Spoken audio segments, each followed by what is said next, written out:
Darkness, my old friend, I've come to talk with you again. Hai guys, Assalamualaikum. Welcome back to my channel. Kepada yang baru dalam channel aku, terima kasih sudah singgah ke channel aku. Kepada subscriber aku, terima kasih sudah menonton video aku lagi dan lagi. Di video kali ini masih lagi dalam tajuk yang sama, pengalaman di Jalan Tapah dan juga Jalan Simpang Pulai. Di video sebelum ni aku cerita tak penuh. Ada juga kisah yang daripada keluarga yang aku kata aku nak ceritakan tu, aku tak cerita lagi kat sana. So kali ni aku cerita kat video kali ni. Sebab kalau aku combinekan satu video memang sangat panjang. Dan kali ni pun aku dah tapis habis dah. Aku memang nak cerita yang betul-betul aku nak cerita dan cerita yang memang patut korang dengar lah. Sebab bukan semua cerita aku boleh share kat korang kan. So ada cerita yang aku kena simpan, ada cerita yang aku boleh share, yang aku rasa macam tak ada apa-apa, aku share kat korang. Di video ni juga aku akan selitkan kisah-kisah pengalaman kenalan rapat aku, di mana banyak lah yang aku dengar dan yang aku tahu cerita ni bukan cerita tipu. Aku akan share kat korang kat sini. Di video sebelum ni, kisah pengalaman di Tapah tu aku tak cerita banyak kan. Jadi kali ni aku akan sambung semula kisah pengalaman yang terjadi kat Jalan Tapah. Okey. Sebelum ni, kalau kisah sebelum ni berkaitan dengan tandas yang aku tumpang tapi sebenarnya rumah tu tak wujud. Kali ni aku nak cerita kat korang pengalaman yang terjadi pada satu hari tu. Aku berulang daripada KL ke Cameron ke KL. Aku tak ingat, tapi aku naik bas. Masa tu kebetulan tau, bas tu berhenti sebabkan accident. Aku rasa daripada Cameron nak pergi ke KL kot. Masa tu siang tau. Okay, terjadilah satu accident kat depan tu. So jalan memang stuck gila. Korang kan tahu jalan Tapah tu memang sempit. Jadi bila ada satu accident berlaku dekat depan tu, kita orang start lama sangat untuk settlekan bahagian tu dulu, barulah kereta boleh jalan dengan lancar. Apatah lagi bas. Bas kan besar, tak boleh nak selit-selit. Bas tu parking kat tepi sekejap. So driver dia turun isap rokok dulu. Jadi kita orang yang penumpang ni relax je lah kat atas kan. Nak bunyi pun, yelah kita kan naik bas. So waktu tu tengah duduk-duduk lepak, aku tak tahu lagi tau yang kat depan tu terjadi satu kemalangan. Sebab masa tu, turn kami tu, bas yang aku naik tu, dekat depan tu memang dah ada kereta. So nampak macam jam. Kita tak tahu apa yang kat depan tu berlaku. Sehingga kan driver tu naik, dia macam bising. Dia beritahu lah tunggu sekejap sebab ada kemalangan kat bahagian depan. Tapi masa aku naik tu aku ingat lah penumpang tak ramai dan kebanyakannya Mat Saleh. Bukan orang Malaysia lah. Lepas tu adalah juga Bangla, 2-3 macam tu. So dalam bas tu yang Melayu driver tu, aku dengan ada seorang makcik kot tak silap aku dalam bas tu. Yang lain semuanya bukan orang Melayu. Jadi waktu tu aku pun buat tak tahu. Aku dengar earphone. And tunggulah sampai keadaan dah okey kan. Lepas tu bas pun bergerak sekejap, berhenti balik. Jadi waktu tu tak nampak lagi accident kat depan tu. Sampailah tiba-tiba driver bas tu bersuara. Dia kata, cepat nak naik, cepat lah. Dia cakap tu kan. Lepas driver bas tu bising macam tu, naiklah seorang Bangla. Lepas tu aku tak sure dia Melayu ke Indonesia, tapi muka dia macam lebih kurang macam tu lah, seorang perempuan ni. Perempuan tu, lepas tu ada seorang budak kecil. And then masa tu aku perasan lah, waktu tu muka yang Bangla tu macam bengis-bengis. Yang perempuan tu dia macam sedih-sedih. Lepas tu dia macam ada darah-darah. Lepas tu baju dia macam dah kotor-kotor. And budak kecil. Kan 3 orang naik. So budak kecil ni kan dia menangis tau. Dia memang menangis daripada dekat bawah tu sampai dia naik bas tu dia menangis-nangis sebab dia ada luka kat kepala. So aku expect macam, oh mungkin dia kot. Mungkin itu kot yang terjadi accident kat depan tu. Aku macam buat andaian sendiri. Aku tengok kesian lah. And masa tu waktu dia orang naik ni, aku seorang je yang beria tengok sampai ke belakang. Orang lain macam tak peduli je lah sebab orang dalam kereta tu kan semua foreigner. So macam tak bepok sangat kot. Tak tahulah. So masa tu memang aku fokus tengok tiga-tiga ni lah yang baru naik ni.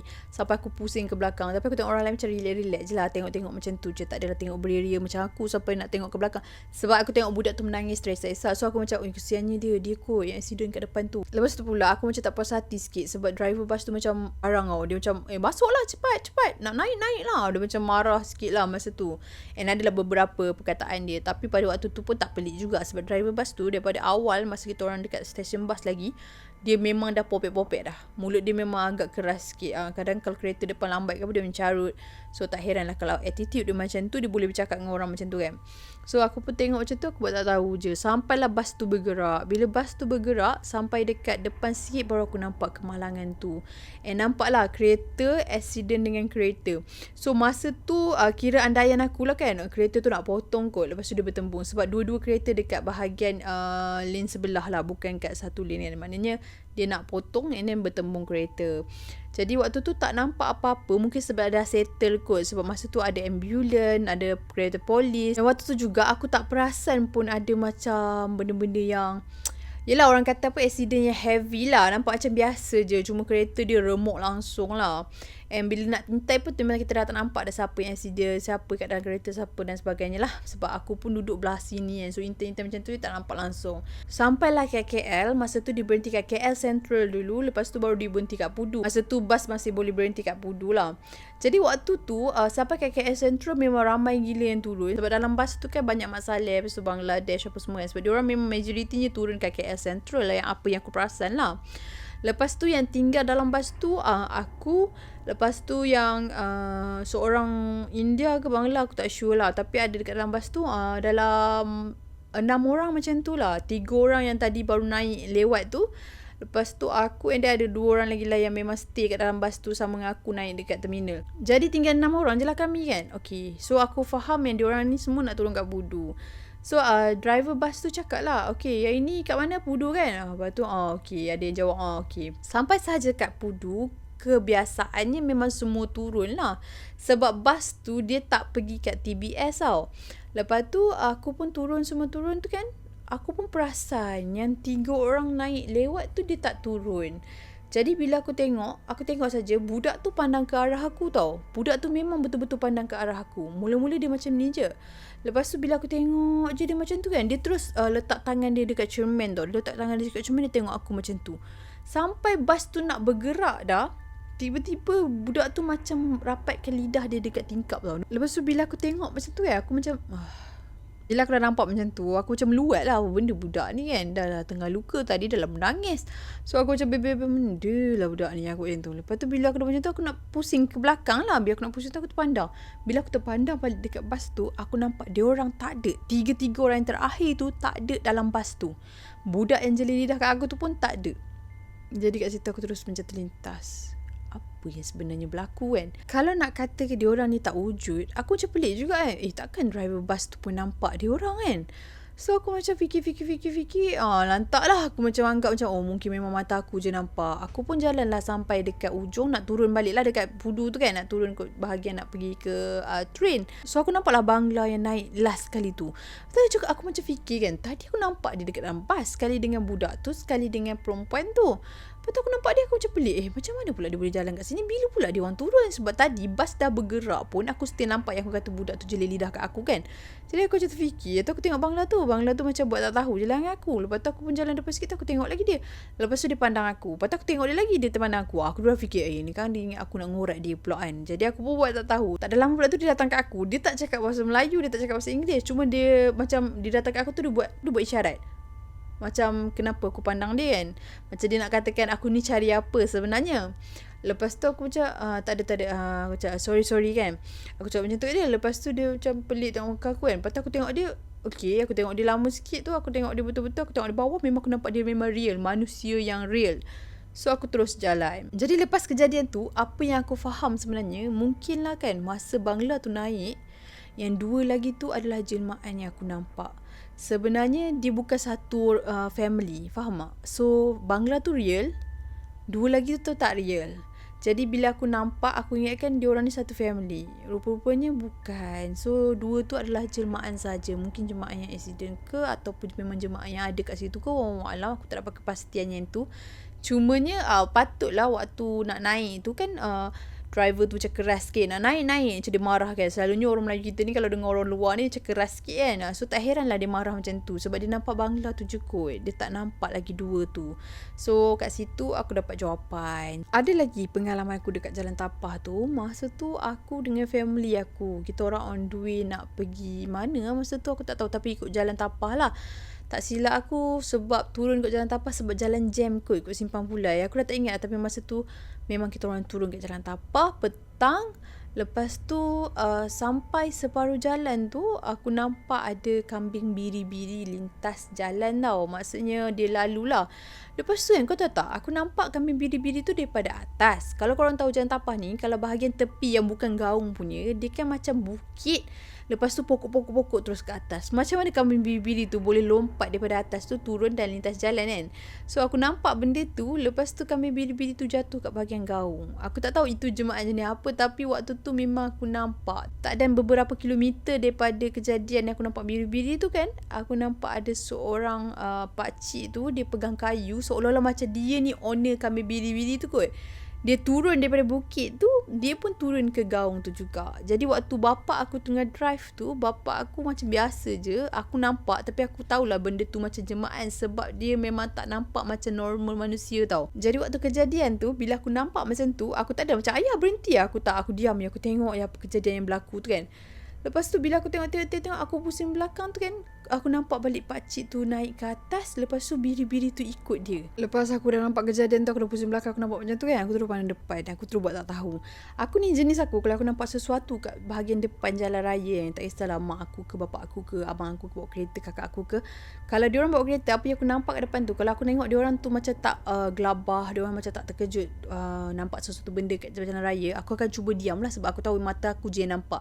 Melainkan benda tu datang tiba-tiba yang membuatkan aku terkejut, so aku akan automatik menyuarakan benda tu. Dan aku jenis bila aku nampak benda-benda macam nampak macam menyerupai manusia tu, aku akan tengok dia sampai ke belakang, aku akan pusing ke belakang. Tapi itulah orang kata, sebenarnya kalau kita nampak benda-benda apa yang pelik-pelik ke apa, jangan tegur, jangan tengok, jangan pandang belakang. Macam cerita tu kan. Sebenarnya betul juga. Sebenarnya takut kita terkejut dan kita tak dapat kawal emosi kita pada waktu tu. Tapi itulah jenis aku. Aku tak tahulah kenapa. Walaupun kadang-kadang tu aku takut dengan sesuatu kejadian, walaupun aku macam dengar bunyi ke apa kan, aku takut. Sebenarnya aku memang takut. Aku dapat rasakan yang jantung aku berdegup laju. Aku dapat rasakan kalau aku nampak memang aku risau sangat-sangat. Tapi aku still nak buka pintu lah, nak intai lah. Tak tahu kenapa penyakit tu, penyakit apa. Tapi sebenarnya kita takut. Macam tu lah lebih kurang kan. Okay, ada lagi satu peristiwa ni. Masa tu aku dengan kawan aku naik kereta. Dia lalu jalan tapak juga. Okay, masa tu macam dah malam tau. On the way nak naik daripada bawah, nak naik ke Cameron lah. Masa tu on the way nak naik tu memang gelap gelita sangat, tahu je lah jalan tapak kan. So sampailah nak dekat dengan ringlet kot. Nak dekat dengan ringlet, memang nak dekat sangat dah. Tiba-tiba ada satu kereta ni, dia bawa laju sangat-sangat. Dia horn kuat tau. Dia horn pin. Bukan horn yang sekejap-sekejap pin-pin macam tu, tak. Dia horn pin. Lepas tu member aku ni naik angin lah. Apa benda ni kan, bising-bising macam ni. Lepas tu dia pun intai-intai kat lampu, intai-intai kat side mirror lah. Lepas tu aku cakap kat member aku ni, bawa lah laju sikit kan, kot-kot dia tak payah kejar ke, ataupun sebab kau bawa lambat kot dia marah kau ni. Lepas tu dia kata, tak nak potong-potong lah. Tapi masalahnya macam mana orang tu nak potong? Jalan tu kan jalan selekoh, memang selekoh tajam. Lepas tu aku cakap kat dia, lah tak apalah kau macam tu, kau bawa laju sikit lah kan, mungkin sebab kau lambat ni. Lepas tu member aku ni pun bawa laju. Lepas tu dah tak nampak lah kereta tu. Masalahnya kereta tu memang bawa laju tau, tapi laju-laju member aku ni berbanding dengan laju dia tu boleh sangat kalau dia nak kejar kita orang. Tapi dia tak ada, kereta tu tak muncul-muncul sampai sudah. Lepas tu member aku cakap nak accident kot. Member aku ni macam lupa sikit lah dia cakap macam tu kan. Lepas tu aku pun diam. Tak ada lama macam tu aku macam nak terlelap, bunyi lagi horn pin macam tu kan. Tapi masa tu aku je yang dengar, yang aku wush, dia datang lagi. Aku macam tu kan. Betul member aku datang apa? Member aku macam tak sedar dan mungkin dia tak dengar kot benda tu. Tapi masa tu aku macam gelabah lah. Seolah-olah aku nak menekankan apa yang aku dengar tu memang benda yang betul. Takkan kau tak dengar, pekak ke aku dah jadi nak marah masa tu kan. Lepas tu member aku relax je lagi. Lepas tu dia pin. Macam dia main-main tau. Mula-mula pin panjang tu. Lepas tu dia pin. Lepas tu aku macam, apa hal kereta belakang ni? Kereta belakang? Tu dia tengok side mirror. Kereta belakang? Mana ada kereta belakang ni? Macam tu kan. Lepas tu aku dah terdiam.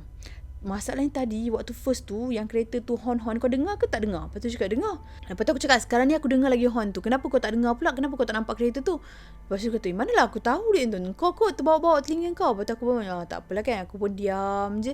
Sampailah betul-betul dah sampai kat ringlet tu, sebelum nak masuk pekan ringlet tu, ada lalu kot jalan satu kawasan ni. Kawasan ni kalau turun bawah ni ialah quarters bomber macam tu kot, tak silap aku.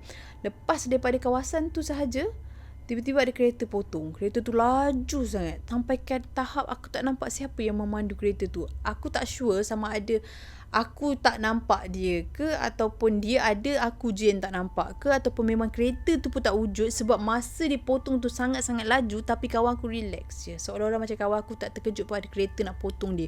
Dia macam tak tergugat pun sebab kereta tu. So masa tu antara dua lah. Antara memang dia real betul-betul manusia, ataupun memang aku je yang nampak benda tu. Berbalik pada kisah yang terjadi dekat Simpang Pulai pula. Okey, kisah ni terjadi dekat abang ipar aku. Okey, kisah dia macam ni tau. Masa tu sebelum kakak aku duduk dengan husband dia selalulah berulang-berulang. Jadi malam tu nak dijadikan cerita, abang ipar aku ni gerak lewat malam tau, nak balik ke tempat dia lah. Jadi waktu tu dia singgahlah kat masjid. Masa tu dah kira lewat jugalah. Dia singgah kat masjid. Lepas dah settle solat apa semua, nak gerak terus lah cadangnya.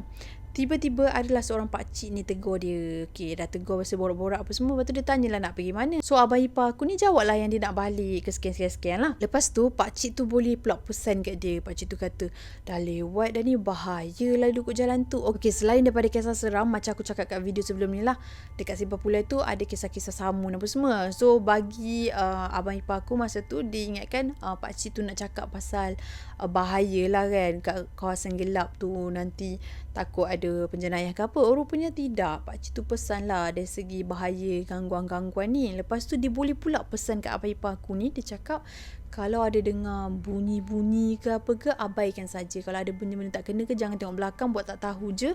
Lepas tu dia cakap kalau nampak macam masjid ke istana macam tu lah kan, dia cakap buat tak tahu sahaja, jangan tegur, jangan berhenti, buat tak tahu saja, abaikan sahajalah dengan benda-benda macam tu. So kat situ abang ipar aku dah macam pelik dah, kenapa dia nak pesan benda-benda macam tu. Daripada abang ipar aku tak takut, terus dia jadi satu perasaan takut, kau tahu tak.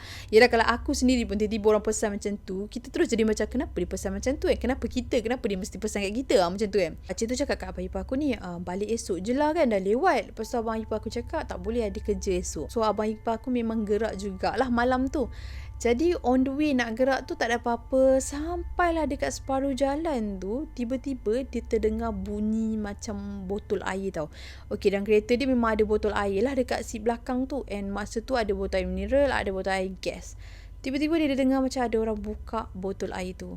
Bunyilah. Lepas tu dia terdengar macam orang buka botol air gas tu. So botol air gas kan kalau kita buka kan bunyi psss, benda tu kan. So dia dengar dalam kereta dia. Masa tu dia dah memang rasa takut dah, tapi dia tak tengok kat side mirror sebab dia teringat pesanan pakcik tadi tu. Dia kata jangan kalau dengar apa-apa kan, jangan pandang belakang, buat tak tahu je. So dia memang abaikan. Tapi masa tu Allah je tahu betapa takutnya keadaan waktu tu kan. So separuh jalan tu kan, tiba-tiba dia pusing balik kereta. Dia rasa macam tak ada keberanian nak teruskan perjalanan. Dia pusing balik kereta, dia nak patah balik lah cadangnya. Tapi memandangkan dia dah separuh jalan, dia pusing balik, dia teruskan. Sebab dia fikir kalau patah balik kan jadi apa pula kan. So dia teruskan juga perjalanan dia. So lepas pada kejadian tu, dia tak ada nampak apa-apa lembaga ke apa semua, tak ada, Alhamdulillah. Cuma itulah peristiwa yang terjadi dekat abang ipar aku sendiri. Masih dekat jalan Simpang Pulai juga. Okey, kisah ni terjadi dekat kenalan rapat aku. Okey, masa tu dia dengan family dia nak pergi balik kampung, lalu kod jalan Simpang Pulai. Sampai saja kat separuh jalan tu, bapak dia hilang kawalan steering tau. So masa tu memang dia dah macam tak boleh nak kontrol, berpusing. Kereta berpusing tau dekat Simpang Pulai tu. So kereta berpusing-pusing 2 kali macam tu, dia memang nyaris nak jatuh gaung. Masa tu dekat jalan Simpang Pulai tak ada lagi divider kat situ tau. So kereta tu berpusing sampai ujung, memang nyaris nak jatuh gaung dah. Lepas tu terberhenti kereta tu. And bapak kenalan aku ni, dia turun daripada kereta, and then wife dia pun turun. Anak-anak dia 2 orang adik-beradik, so turun juga. Sempat turun, tapi masa dah turun tu, dia tengok kereta tu memang dah ujung-ujung tau. Contoh kalau macam ni dah memang gaung, kereta tu dah sampai separuh tau daripada tu, memang nak jatuh dah. Tetapi lepas dia dah turun tu, bapak daripada kenalan aku ni, dia nampak ada satu lembaga hitam besar macam pokok tahan kereta tu daripada jatuh. Tapi lembaga hitam tau, bukan lembaga putih. Ditahan, macam dia yang menahankan kereta tu daripada jatuh ke gaung. So bila diorang dah turun tu, kereta tu memang terus lendut macam tu tau. Tapi Alhamdulillah kereta tu tak jatuh ke bawah. So masa tu yang nampak tu, mula-mula bapak kenalan aku ni, bapak dia ingatkan bapak dia je yang nampak benda tu. Rupa-rupanya isteri dia pun nampak dengan anak seorang lagi tu. Tapi kenalan aku tu, dia tak nampak tau kejadian tu. Lepas pada balik daripada kejadian tu, diorang dah pergi rawat, mana mak dah cedera sikit apa semua tu. Lepas dah balik tu, malam tu bapak dia mimpi lembaga tu datang kat bapak dia tu, macam dia bagi tahulah macam nak cakap kena bersyukur, kita kena bersyukur dengan peluang yang ada. Maksudnya macam mungkin kalau tak jadi macam gini, mungkin tak dapat diselamatkan ke. Lebih kurang macam tu lah. Aku tak sure dia punya mimpi tu macam mana. Tapi petanda dalam mimpi tu mengatakan yang dia masih, Allah masih selamatkan dia, Allah masih sayangkan dia, Allah masih bagi peluang untuk dia hidup. Lebih kurang macam tu lah. Yang selebihnya aku tak tahu itu jemaah jenis apa, aku tak tahu. Cuma itulah kisah pengalaman yang bagi aku dia tak seram, tapi agak sebab lah kita rasa macam ya kan, tak ada apa yang mustahil dengan izin Allah, dan tak mustahil juga untuk satu keajaiban tu boleh berlaku tau. Itulah dia kisah yang terjadi dekat kenalan aku tu. So itulah dia perkongsian aku jalan tapah dengan jalan Simpang Pulai. Ada beberapa cerita juga yang sebenarnya terjadi tapi agak tough juga, so aku tak boleh cerita kat korang. Sampai di sini je lah cerita yang aku nak sampaikan kat korang. Cuma apa yang aku sampaikan ni, aku harap korang tak salah faham. Bukan niat aku nak bagi korang takut, cuma aku cerita pengalaman aku. Dan selain daripada aku share pengalaman aku ni, aku nak berpesan kat korang lah. Walaupun aku rasa aku tak patut nasihat korang ataupun pesan kat korang, aku just nak cakap, kalau rasa berterima ambil, kalau terasa apa yang aku cakap mengaruh, just leave it. Apa yang boleh aku cakapkan, kalau kita memandu kereta ni kan, kalau kita nampak macam ada orang lintas ke, ada orang berjalan seorang-seorang ke, ada kereta rosak kat tepi jalan ke, ya Allah janganlah berhenti. Tak kira lah siang ke malam ke. Kalau ada nampak benda-benda pelik, jangan berhenti. Bawa je laju-laju. Macam mak ayah aku kan, bila kejadian tu berlaku kat diorang, ayah aku terus speed, dia tak berhenti. Dia speed terus, lantak lah apa nak jadi pun kan. Dia bawa laju terus. Dia memang tak berhenti sebab dalam keadaan macam tu bahaya. Satunya kita tak tahu kalau mata kita diuji, kita nampak sesuatu yang orang lain tak nampak. Satu lagi kita tak tahu kalau ada memang penjenayah kat area situ. So risiko tu yang kita tak tahu. So seboleh-bolehnya elaklah daripada berhenti.